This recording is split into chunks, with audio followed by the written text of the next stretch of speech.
The August 2012 Fire and EMS training focuses on rehab.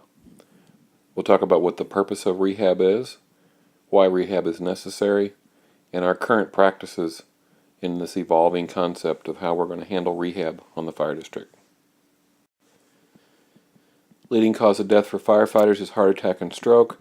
This slide kind of helps us understand some of the physiology involved in this and how some of the conditions in which we operate contribute to heart attack and stroke issues. The increased body temp is fairly obvious in the profuse sweating. Also fairly obvious consequences of that, some decreased volume of our plasma, and then some loss of electrolytes as well from intense sweating. Those two things kind of add up to put us in somewhat of a state of shock in some cases. Certainly can cause some heart rhythm problems. And then the adrenaline dump, the activation of the sympathetic nervous system, or SNS in this chart, adds to changes in heart rate and blood pressure, increased workload for your heart.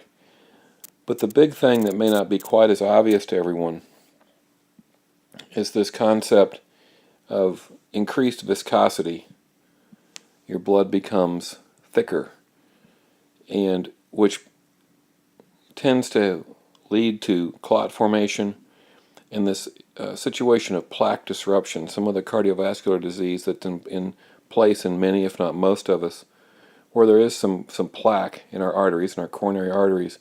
And when one of those plaques is disrupted, then clots begin to form there. And when we're already predisposed to clot formation from the increased viscosity of our blood, then we're setting ourselves up for issues with heart attack and stroke, and not just on the scene, but several hours afterwards.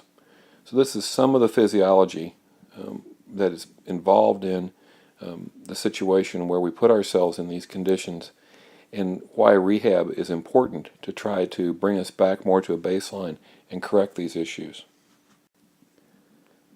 So in addition to the cardiovascular risk that we incur from the heat stress, profuse sweating, increased sympathetic nervous system response, and that increased viscosity, we also experience fatigue and overexertion and strain, which predisposes us to slips, trips, and falls, and the sudden cardiac events that we talked about, heart attack and stroke, related to those coagulation issues, blood clotting, that sort of thing. But another important thing for us to remember is that when we do have this heat stress and fatigue, we have a reduced situational awareness. We can become disoriented more easily, entrapped, make poor decisions, and it's the situational awareness that is related to this fatigue and overexertion. That's another thing, another reason why we need to rehab and try to return our bodies to a more normal state. Another reason why rehab is so important. This is a slide borrowed from Mike McEvoy, who's Fire Engineering's EMS editor, as well as a noted authority on rehab. It talks about 9 provisions for rehab, 9 things that we should look at and consider. Of course, the obvious functions of relief from the heat and climate issues, which then would allow us to do some cooling and rewarming. There's rehydration, rest and recovery. In some cases, some calorie and electrolyte replacement, and we'll talk a little bit more in a couple of minutes in this presentation about how we're going to deal with snacks, how we're going to deal with electrolyte drinks or sports drinks. There's some medical monitoring that will occur in rehab, both entry and exit.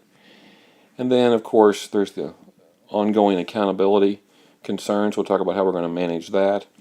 And then this whole issue of getting us back in the game or ready to go to another call. From a medical monitoring standpoint, in terms of assessing what patients you may have in a rehab area, the flu-like illness presentation, where you have symptoms of heat exhaustion, dehydration, may have some blood sugar issues.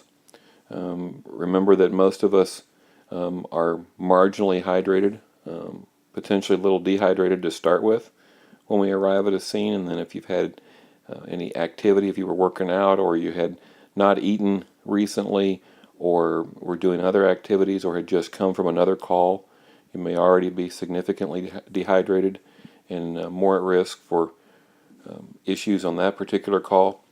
And then carbon monoxide monitoring and the whole issue of cyanide poisoning.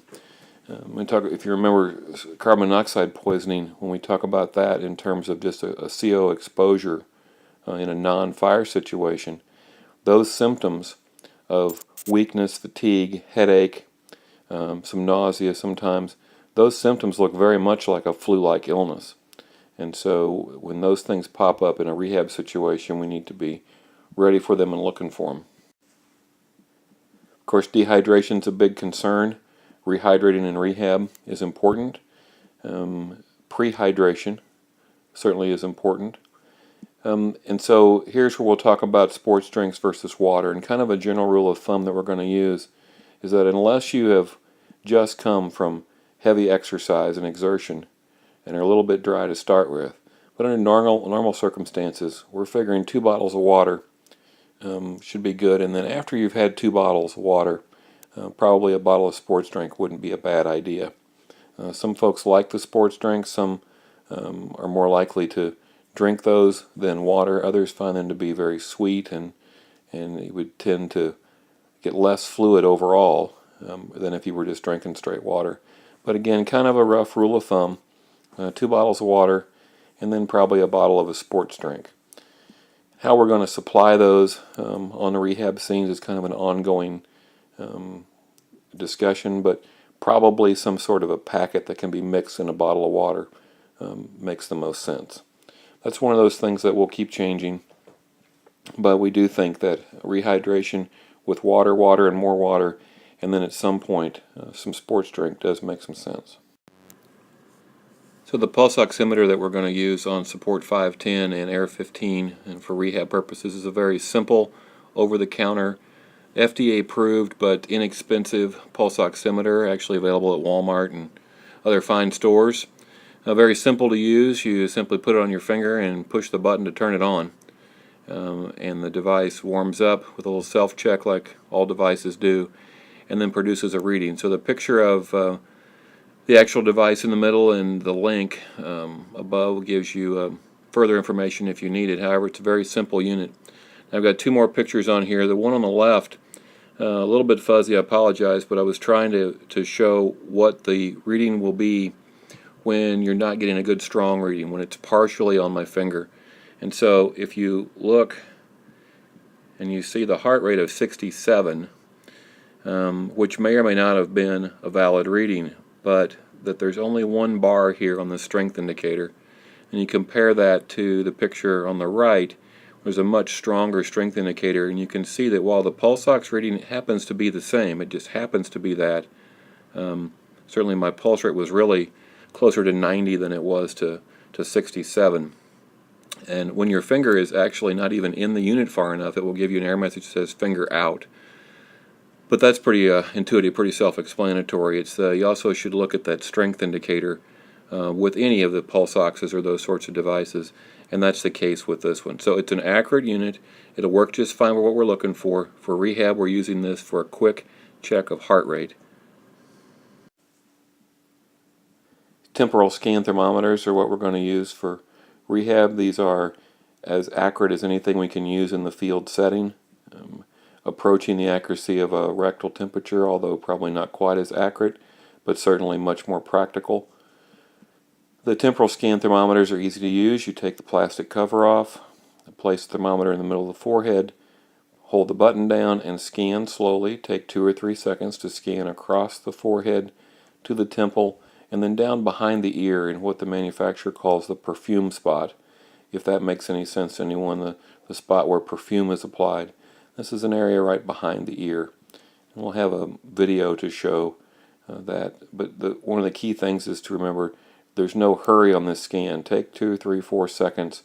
A couple of readings would make sense to get an accurate idea of what body temperature is. Again, this will be part of the entry check as well as the exit check. We currently have the Masimo Rad 57. We have a couple of these units. These are currently on Squad 604 and Squad 104. It's a carbon monoxide oximeter. It also does pulse oximetry, and we have a short video that we'll distribute elsewhere to show you how to use this, but briefly, you press the green button to turn the unit on. It goes through a series of self-checks. Comes up typically in the pulse ox mode, which is what this is showing a 98% oxygen saturation and a 60 heart rate. And so another part of this device is a meter here on the right side as we're looking at it that shows the strength of the reading, and so good full bars on that meter should give you a good reading, and the video shows this pretty clearly. Then there's another button right under here that is the mode button, and when you press that it will switch you over to CO. The display changes to CO, and that will measure your carbon monoxide level through oximetry. Again, refer you to the short video clip that shows that pretty clearly. In terms of the layout of the rehab area, we're going to use some pop-up tents. Probably a 10 by 20 tent is going to be the way to go. Gives us significant space. We can set 6 or 7 folks underneath there in chairs, blow some air past them through fans that are carried on support 510. Misting fans we're probably going to save for an extreme situation and don't plan to routinely deploy those. We'll need some lights for after dark operations inside the pop-up tent, several chairs, coolers with water, ice, and then the ability to mix sports drinks for those cases where that's needed. A few towels for some active cooling should we decide that we need to do more than just remove gear and use evaporative cooling and convection to blow air across the firefighters and cool us down. If we may actually need to move to some cold towels that we would place for conductive cooling. And then of course some of the logistical stuff, trash bins and those sorts of things. The plan is for all this stuff to be carried on support 510 as much as we can fit, also duplicated on Air 15, so that either of those vehicles, or in some cases both, can be used to set up rehab on our scenes. Once Incident Commander determines that rehab is needed, the Incident Commander will establish and assign a rehab manager. The rehab manager, in consultation with the IC if needed, will determine the proper location for rehab. Show a picture here of a neighborhood, and if the fire building is here, for instance, you can anticipate probably hose lays and apparatus in the nearby area, and then we're thinking perhaps rehab across the street, down the street a little bit. We need to be upwind so that we're not in smoke. We need to be away from vehicle exhaust. Doesn't make a great deal of sense for us to set up rehab where we have a high CO source coming from our vehicles. The rehab area can be set up adjacent to support 510, and that would be preferable. And then we'd also like to make sure that it's relatively close to the scene. To ask firefighters to walk 3 blocks to rehab doesn't make a great deal of sense, but fire attack operations are going to be the consideration. So hose lines, access for fire apparatus, rescue squad, the medic unit will probably take precedence, and realize that the rehab area will be set up and support 510 or Air 15 will probably arrive after many other vehicles are placed. And so our actual placement of rehab may be really less of a choice and more determined by whatever occurs on that incident as it's progressing. So the process is the IC determines what assignments to give to crews, what functions they're going to do. Part of the IC's role is then to monitor those firefighters' perceived physical exertion. That's an FPA 1583 language. And assess those firefighters on their return to the command post or in between assignments and determine when those firefighters should be assigned to rehab. We have a concept that we refer to as recycle, and that is simply to get an air bottle change. Some hydration can occur then. It's important to remember that rehab's not the only place where rehydration occurs. Rehydration can occur in many settings throughout the fireground, in staging, waiting an assignment or awaiting a second assignment, and definitely at recycle. Then the 2-bottle plan, just kind of a general rule of thumb. Probably most of us, after we've been through enough work cycle to have consumed 2 SCBA bottles, we probably should consider that we'll need to do a rehab stint after that. But this is all based on how the incident is progressing, what kind of staffing we have. The rehab folks will do a quick check on entry of body temp and heart rate, and then after about 10 minutes, we'll try to do an exit check. Check those same things, symptoms, heart rate, and body temp. And kind of a general, easy to remember rule is that we're looking for heart rates and body temps to be in the 90s.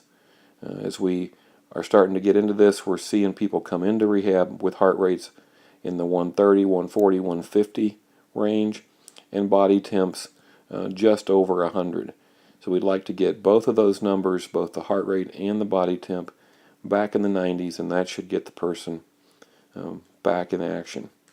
Firefighters would return to the command post as individuals unless their crew can be cleared to exit together. We'd like to keep crews together, but we're going to essentially dissolve the crew when it's sent to rehab and then attempt to keep them together, hoping that they progress through rehab at the same pace and reassign them.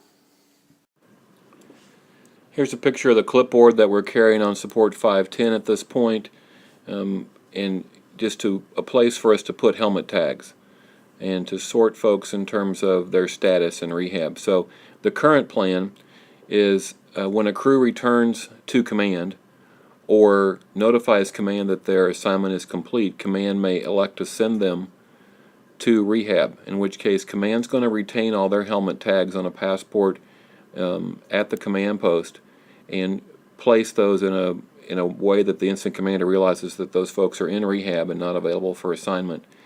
And then the crew's going to report to rehab, and the rehab manager will then need an additional helmet tag to place on this clipboard, and we're going to classify folks as either green, yellow, or red. Yellow is the initial color that you'll be when you enter rehab. We're going to assume everyone is yellow. Yellow means you need a little more time in rehab. And since you're just entering rehab, you certainly need some time in rehab. So everybody's yellow to start with. And then at the 10-minute or so check, whatever we do on an attempt to exit check, if the person still needs to stay in rehab and is just needs a little bit longer time, then they'll stay yellow. If at any time the person needs further care, ALS resuscitation, further significant rehab, and it's pretty clear that they're going to be done for the event or at least out of service for a period of time, then we're going to move them over to red. We don't expect to see a whole bunch of tags in red. We expect to see a whole bunch of tags in yellow. We may end up having to even add another line or two of Velcro there under the yellow. Green, folks should probably be leaving rehab. So if your exit check works for you and you've passed, and you're ready to go back, then we need to head you towards staging, and so we'll move your tag to green as you're finishing up your rehab, or perhaps we can keep that crew together while the rest of your crew is rehabbing. So yellow, green, and red, just kind of a stoplight sort of thing. We initially had thought of tying this to the triage tag colors, but this doesn't particularly fit start triage, and so we didn't want to confuse things, but red, yellow, and green certainly seems like a reasonable way. So that's our plan for now for processing folks through and keeping track of their status. And then should the incident commander want to know what the situation is in rehab, then a quick count of greens, yellows, and reds would be appropriate. At this point, I think we're asking for the incident commander to contact rehab and ask for information rather than have the rehab manager push that information to the IC just to keep traffic down. But again, it's an evolving concept as with everything else, and so we'll provide updates as the thinking on this stuff changes. So thanks for listening to our little screencast on the current state of rehab.